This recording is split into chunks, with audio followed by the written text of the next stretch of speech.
السلام علیکم ورحمۃ اللہ وبرکاتہ۔ آج ہم آپ کو رسول اللہ صلی اللہ علیہ وسلم کے دو ابرو، ان کے حسن کے بارے میں کچھ سنانا چاہتے ہیں۔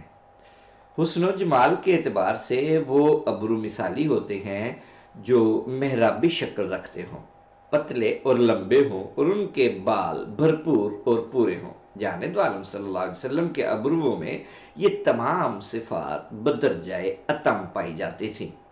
حضرت ہند ابن ابی حالہ نے آپ کو ازج الحواجب کہا ہے۔ حواجب تو ابرووں کو کہتے ہیں، البتہ ازج کے مفہوم میں خاصی وسعت ہے۔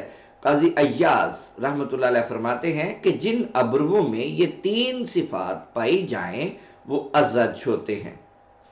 نمبر 1، کمان کی طرح گلائی کا پایا جانا۔ نمبر 2، لمبا ہونا۔ نمبر 3، بھرپور بالوں والا ہونا۔ علامہ زرقانی نے کہا ہے کہ ایک اور وصف بھی ازج کے مفہوم میں شامل ہے، یعنی باریک ہونا۔ یہ خوبصورتی کی ایک علامت ہے۔ اس طرح ازج الحواجب کا پورا مفہوم یہ بنے گا کہ جانب عالم صلی اللہ علیہ وسلم کے قدرتی طور پر چونکہ حسین تھے، آپ کے ابرو لمبے تھے، باریک تھے، بھرپور بالوں والے تھے، اور کمان یا محراب کی مانند گولائی رکھتے تھے۔ یہ صفات تو متفقہ ہیں، البتہ اس میں اختلاف ہے کہ دونوں ابرو آپس میں ملے ہوئے تھے یا جدا جدا تھے، یعنی ان کے درمیان فرق تھا یا نہیں تھا، آپس میں ملے ہوئے تھے یا فاصلہ تھا۔ حضرت علی اور چند دیگر صحابہ کرام نے آپ کو مقرون الحاجبین کہا ہے، یعنی دونوں ابرو باہم ملے ہوئے تھے، جبکہ حضرت ہند ابن ابی حالہ نے آپ کے ابروؤں کو سوابغ من غیر قرن قرار دیا ہے، یعنی تام اور مکمل تھے لیکن ایک دوسرے سے جدا تھے۔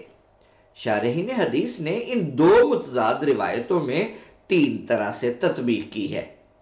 ایک یہ کہ اوائل عمر میں آپ کے ابرو جدا جدا تھے، عمر بڑھنے کے ساتھ ساتھ بالوں میں بھی اضافہ ہوتا رہا اور آخر میں دونوں باہم مل گئے۔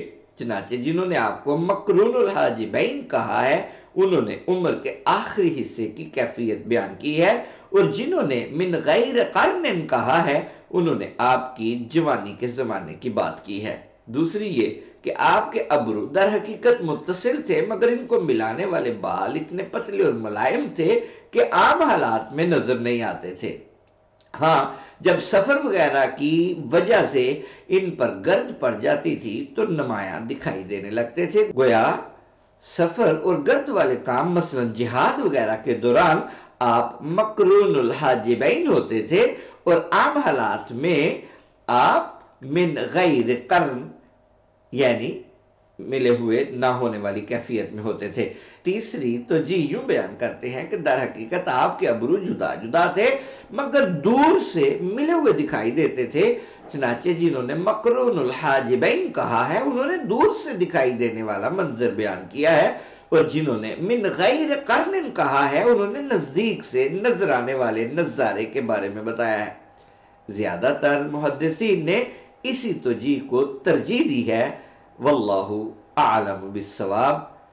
ہم تک جو روایات پہنچی ہیں ہم تو انہی روایات کے اعتبار سے تبصرہ کر سکتے ہیں۔